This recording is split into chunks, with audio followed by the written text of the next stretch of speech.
Assalamualaikum warahmatullahi wabarakatuh. Hello everyone, my name is Denny Pratama Putra. I'm from Palangkaraya and I was study at EAN Palangkaraya, and today I would like to talking about some book about English specific purpose, chapter 9, genre. This session on the genre discuss how theoretical perspective and research on genre have influenced English specific purpose course 2 and how genre analysis can be used as a course design tool. And the special design are first is background to genre, and the second is discuss, and the third is about communicative genre, and the fourth and need analysis genre networks generic structure, and the five is about application of genre to course designs. And then we move to the explanation about genre background. A genre can be understood at its most basic level as a type of text, for example, an academic journal article, and the genre is rooted in the three main traditions: the systematic functional linguistic perspective, or SFL, and then the theoretical genre study or perspective, RGS, and the English Specific Purpose, or ESP.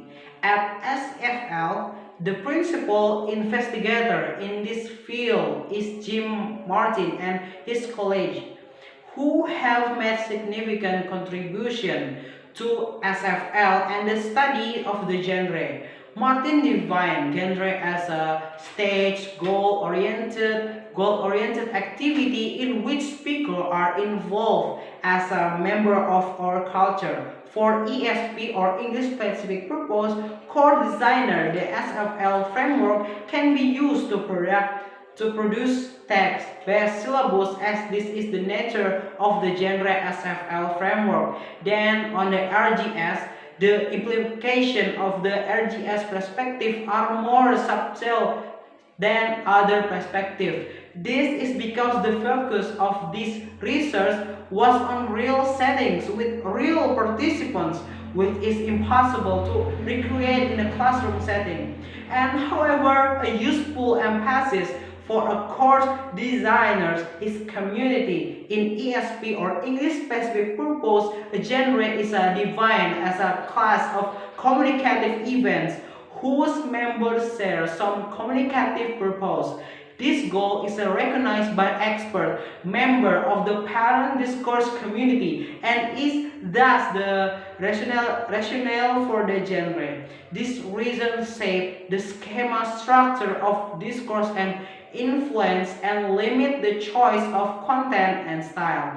Then the last, for the ESP, or English Specific Purpose course design, the ESP perspective on genre is infallible and inform much of today's teaching material. As an example of the application on the structure, research space, or course framework discussed in this section, investigate genre on P103 can be found in Fake the Swallows 2011. The English Specific Purpose approach highlight the need of consider audience purpose and setting in terms of genre.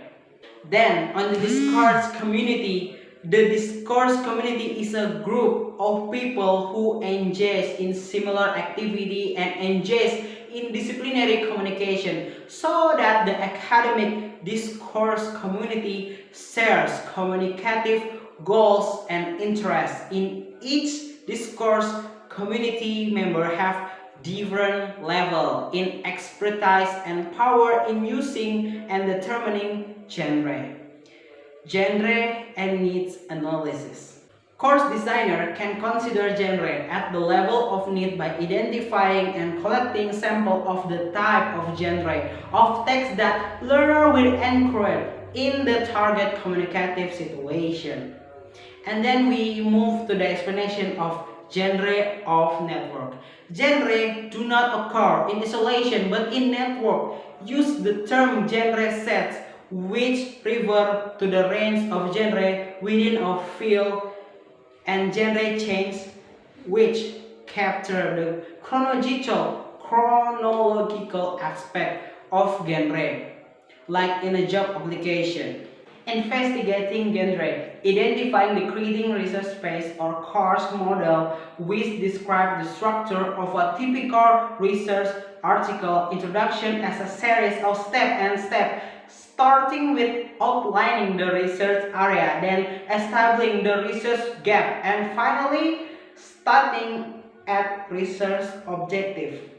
Since the development of the Swallows or course framework, movement analysis has been featured in many English specific purpose study.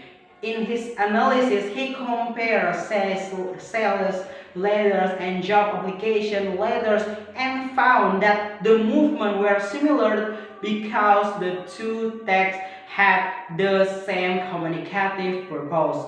One for product promotion and then the other for a self-promotion. Bhatia 1993, page 48 to 9 suggests the following move for this genre are first set credential, and then the second is about introduction over candidate, and the third is about over product services nomination, and the fourth is about important detail of bid or nomination, and the fifth is about show the value of a bid nomination. Then when offering incentive is the first attach documents, and the second is about asking for feedback, and the third is about using pressure tactic, and the fourth is and completely genre and course design.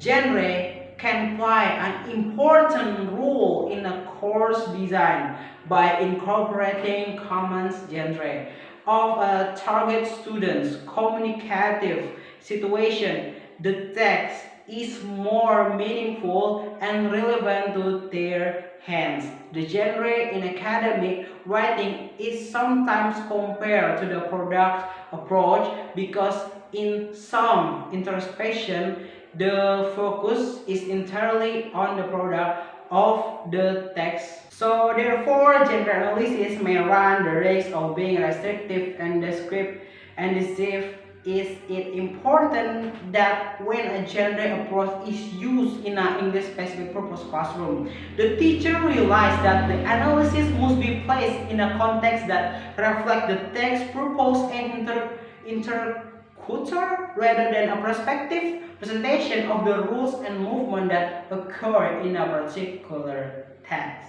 Everyone, maybe that's all for me. Thank you for listening to my explanation. I hope you can understand, and I'm sorry if I have some mistake to you. Thank you very much for your attention. Wassalamualaikum warahmatullahi wabarakatuh. See ya everyone.